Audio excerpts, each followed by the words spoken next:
آپ نے بالکل ٹھیک کہا. مجھے اعتراض یہ ہے کہ آپ ایک کرسی پہ بیٹھتے ہیں اور اس کرسی پہ بیٹھ کے آپ پھر دھڑا دھڑ فتوے دیتے ہیں. یہ اعتراض نہیں ہے مجھے، میں بھی ہوں کہ برائی سے روکوں، اچھائی کی طرف لوگوں کو تبلیغ کروں.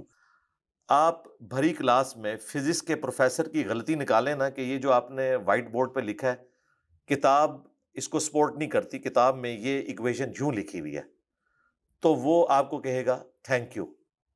لیکن بھرے مجمع میں اگر آپ عالم دین کو کہیں کہ یہ جو آپ دین بیان کر رہے ہیں قرآن میں تو ایسے لکھا ہوا ہے، تو اس کو بولنے کی ضرورت نہیں، اس کے ساتھی کہیں گے پھینک دیو.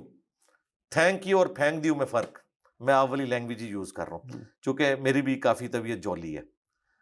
تو یہ فرق ہے. اسی وجہ سے سائنس ترقی کر گئی اور مذہب کے ماننے والوں کی وجہ سے مذہب پیچھے رہ گیا، کیونکہ ہمارے اندر یہ حوصلہ نہیں کہ ہم کسی کی غلطی کو اس طریقے سے سن کر اپنی ریمیڈی کریں. تو دین ہے بکش.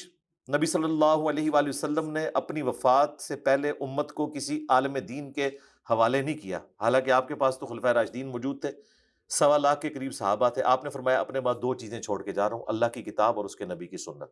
اس کو مضبوطی سے پکڑ لینا، کبھی گمراہ نہیں ہوگے. اور غدیر خم پہ فرمایا قرآن اور میرے اہل بیت.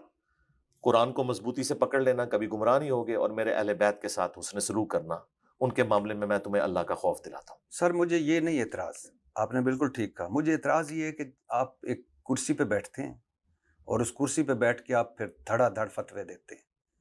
یہ اعتراض نہیں ہے مجھے، میں بھی ہوں کہ برائی سے روکوں، اچھائی کی طرف لوگوں کو تبلیغ کروں. اب نبیوں نے نہیں آنا، لیکن آپ نے کوئی باقاعدہ کسی الازہر یونیورسٹی یا کوئی بھی یونیورسٹی، یا آپ انجینئر تھے اچانک آ گئے اور آپ نے کرسی سنبھال لی اور اس کے نہیں بعد اچانک نہیں آیا، نہیں، اچانک نہیں آیا. بہت ریاضت کی ہوگی جی جی لیکن بہت ایک مرحلہ تو ہوتا ہے نا. آپ میں کل گاؤن پہن کے کسی اسپتال میں کھڑا ہو جاؤں کہ میرا بڑا ایکسپیرینس ہے، آؤ میں تھوڑا آپریشن کرا، ہاں جی، وہ ایک ڈیفرنٹ چیز ہے. تو دیکھیں میں آپریشن نہیں کر سکتا تو آپ میرے مذہب کا آپریشن کیسے کرتے نہیں، ہیں؟ مذہب کا کوئی آپریشن نہیں کیا ہم نے، آپ بکش نے دین مذہب بتایا. کے، میں ابھی آپ کو آگے ہاں جی ہاں جی مثالیں دوں ہاں. گا. اب آپ نے مجھے بتانا ہے کہ ہم نے جو یہاں پہ فتوے دیے ہیں کون سا ایسا فتویٰ ہے جو ہم نے خود سے دیا ہے. اگر ہم نے یہ بتایا کہ اللہ کے نبی یہ فرما کے گئے تو وہ قیامت تک کے لیے فتویٰ ہے اور دنیا کا کوئی مفتی اسے سر چیلنج نہیں کر سکتا. مجھے یہ بھی میں کب کہہ رہا ہوں، ابھی میں آگے آتا اچھا ہوں. پھر اگر آپ لیکن مجھے، ایگزامپل سے بات کریں گے پھر آسانی ہوگی. میں وہی کروں گا. لیکن جب آپ باقاعدہ ایک تھرو، مثال کے طور میں پولیٹیکل آپ کو مثال دیتا ہوں. بے نظیر بھٹو پہ اس لیے الزام نہیں لگتا کہ وہ ایک تھرو پراپر چینل آئیں، اسٹرگل کر کے آئیں. بلاول بھٹو پہ یا مریم نواز پہ اس لیے اعتراض آتا ہے کہ وہ اس لیے آگے آ گیا کہ بے نظیر بھٹو کا بیٹا ہے، وہ اس لیے کہ نواز شریف صاحب کی بیٹی ہیں. یعنی آپ اٹھ کے آ کے بیٹھ گئے. تو یہی تو میری فیور میں جا رہی ہے بات. میں تو کسی مولوی کا بیٹا نہیں ہوں، میں نے کسی کی لیگسی نہیں سر سنبھالی. مان ہاں لیا. جی، علم دین حاصل کرنا ہر مسلمان مرد و عورت پر فرض ہے. سر پھر آپ دوسری طرف ہاں مجھے جی لے جا رہے ہیں. میں آپ کی نیکی پہ بھی شک نہیں کر رہا، جی جی، تبلیغ پہ بھی شک نہیں کر رہا، آپ کے نالج پہ بھی شک نہیں کر رہا، لیکن کوئی پیچھے بیس تو ہونی چاہیے نا. بیس ہے نا، آپ کریٹیکلی چیک کر سکتے ہیں جو ہم چل بیان کر رہے ہیں. اگر وہ مثلاً اب اس کو میں ایک مثال دیتا ہوں، اس کے بعد اپنا سوال کریں. جی اگر کوئی آپ کو پرائمری اسکول کا بچہ یہ کہتا ہے سورۃ البقرہ کی آیت نمبر 279 میں لکھا ہوا ہے کہ سود خور کے خلاف اللہ اور اس کے رسول کی جنگ ہے، کیا یہ آیت اور سود کے اوپر حکم بتانے کے لیے کسی مدرسے کی ڈگری چاہیے؟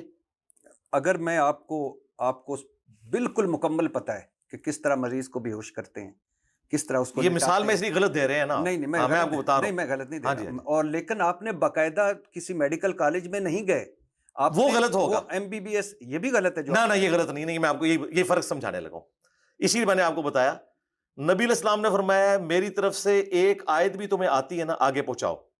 ٹھیک ہے. سر میں کہہ رہا اچھا ہوں آپ میری بات سن لیں. آپ پہنچا رہے ہیں، اچھی کر سرکار میری بات سر، سن لیں لیکن نا. آپ نے پہنچا نہیں جی رہے جی، اس پہ آپ. وہ میں اس پہ بات پہ آؤں گا. پہلے میں آپ کو یہ بات بتا رہا ہوں. نبی علیہ السلام نے کہا ایک آیت بھی آئے پہنچا دو. کیا دنیا میں ڈاکٹر انجینئر یہ بات کر سکتا ہے کہ جسے ایک ایکویشن بھی آتی ہے وہ آگے پہنچائے؟ اس کے لیے پراپر پوری ڈگری کرنی پڑتی ہے، ٹیچنگ والا معاملہ ہوتا ہے. میں آپ کو بتا رہا ہوں کہ دنیاوی ڈگری اور دین کی ڈگری میں یہ فرق ہے. اچھا آپ نہیں بلیو کرتے کہ نہیں بلیو کرتے نا، عالم کو. اس لیے کہ صحابہ کرام کے پاس بھی کوئی ڈگریاں نہیں تھی. سر صحابہ کرام کے وقت کتنے کوئی ان کے پاس باقاعدہ جی ڈگری جی، ہولڈر نہ کوئی موجود تھے ڈگری جو نہ ڈگریاں نہ دینے کوئی والے. ڈگری ہو، نبی سے کوئی ڈگری ہولڈر نبی صلی اللہ علیہ بالکل وسلم نہیں. ان کے پاس اچھا موجود تھے. نبی علیہ السلام موجود، ہاں موجود. آج بھی نبی علیہ السلام موجود ہے دنیا میں. کیسے؟ اپنی تعلیمات کی روشنی میں. جی ہیں، آپ بتا کے گئے ہیں کہ سود حرام ہے. آج بھی وہی ٹھیک ہے آتی ہے. جی جی، نہیں وہی نہیں. ہاں آپ بتا کے گئے ہیں سود حرام ہے، بتا کے گئے نا. جی جی. ہاں اب مجھے بتائیں، نبی علیہ السلام کا کام تھا سود حرام ہے. اب کسی مفتی نے کیا ویلیو ایڈیشن کی ہے یہ بات بتا کہ وہ اگر مجھے بتاتا ہے کہ سود حرام ہے، وہ تو قرآن میں سر بھی لکھا ہوا ہے۔ آپ دوسری طرف چلے گئے، جی دوسری طرف نہیں، میں آپ کو فرق بتانے لگا ہوں۔ بہرحال اچھا، آپ نے اس بات کو نہیں پکڑا۔ آپ دیکھیں یہ بڑا سینسٹیو مسئلہ ہے۔ نبی علیہ السلام نے کہا ہے کہ پہنچا دو۔ آپ کے پاس باقاعدہ کوئی ڈگری ہے؟ دیکھیں یہ علیحدہ سے سوال نہیں، یس بالکل نہیں ہے، اللہ کا شکر ہے باقاعدہ میرے پاس علماء کی ڈگری نہیں، دین کی میرے پاس ڈگری ہے۔ بلغوا عنی ولو آیا، پہنچا دو میری طرف سے خواہ تمہیں ایک آیت بھی آتی ہو۔ اور اگلی بات، دنیا میں آپ اگر کنگ ایڈورڈ میڈیکل کالج کی ڈگری لے جائیں نا، ایکسیپٹ ہوتی ہے، لیکن آپ کسی ایک مدرسے کی ڈگری بتائیں جو ایکسیپٹیبل ہے۔ سر یہ تو آپ لوگوں کا پھر ہے نا، نہیں ہمارا تو ہے نہیں، میں تو مدرسہ سسٹم کی آؤٹ پٹ ہی نہیں ہوں۔ مجھے آپ بتائیں کہ یہ مدرسہ ہے دنیا میں، الازہر کی آپ بات کر رہے ہیں، الازہر یونیورسٹی میں ڈاکٹر طاہر القادری صاحب کی کتابیں پڑھائی جاتی ہیں، لیکن ڈاکٹر طاہر القادری صاحب کو کروڑوں لوگ اور لاکھوں علماء کہتے ہیں یہ جہل مطلق ہے۔ یہ آپ کی ڈگری کی اوقات ہے سر۔ یہ میں بتا رہا ہوں کہ ڈگری تو ایگزسٹ ہی نہیں کرتی دنیا میں۔ ڈاکٹر انجینئر کی ڈگری تو مانی جاتی ہے، علماء کی ڈگری کو علماء ہی نہیں مانتے۔ میرے لیے